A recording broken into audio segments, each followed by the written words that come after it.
Fala sobre você, empresário. Você passa meses trabalhando, anos trabalhando, mano. E não vê resultado no seu comércio. Isso é coisa do demônio. Irmão, olha, você tem que participar da Coivara. Venha pra cá. Coivara, irmão, olha. Esse é o mundo que está esperando lá fora. Seu comércio está destruído. Seu marido passou um chifre, irmã. Irmã! Entende?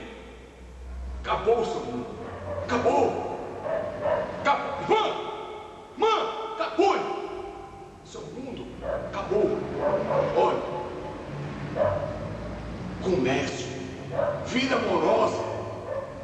Você pensa que está tudo desmoronando. Não tem mais. Irmã. Olhe nos olhos. Venha.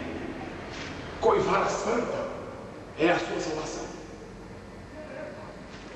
Todo domingo, aqui, olha, nosso templo, esse é o nosso templo. Esse é o nosso templo. Você tem que vir para cá. É uma mixaria. É apenas 75% do seu salário. O que você quer, irmã? O que você quer mais?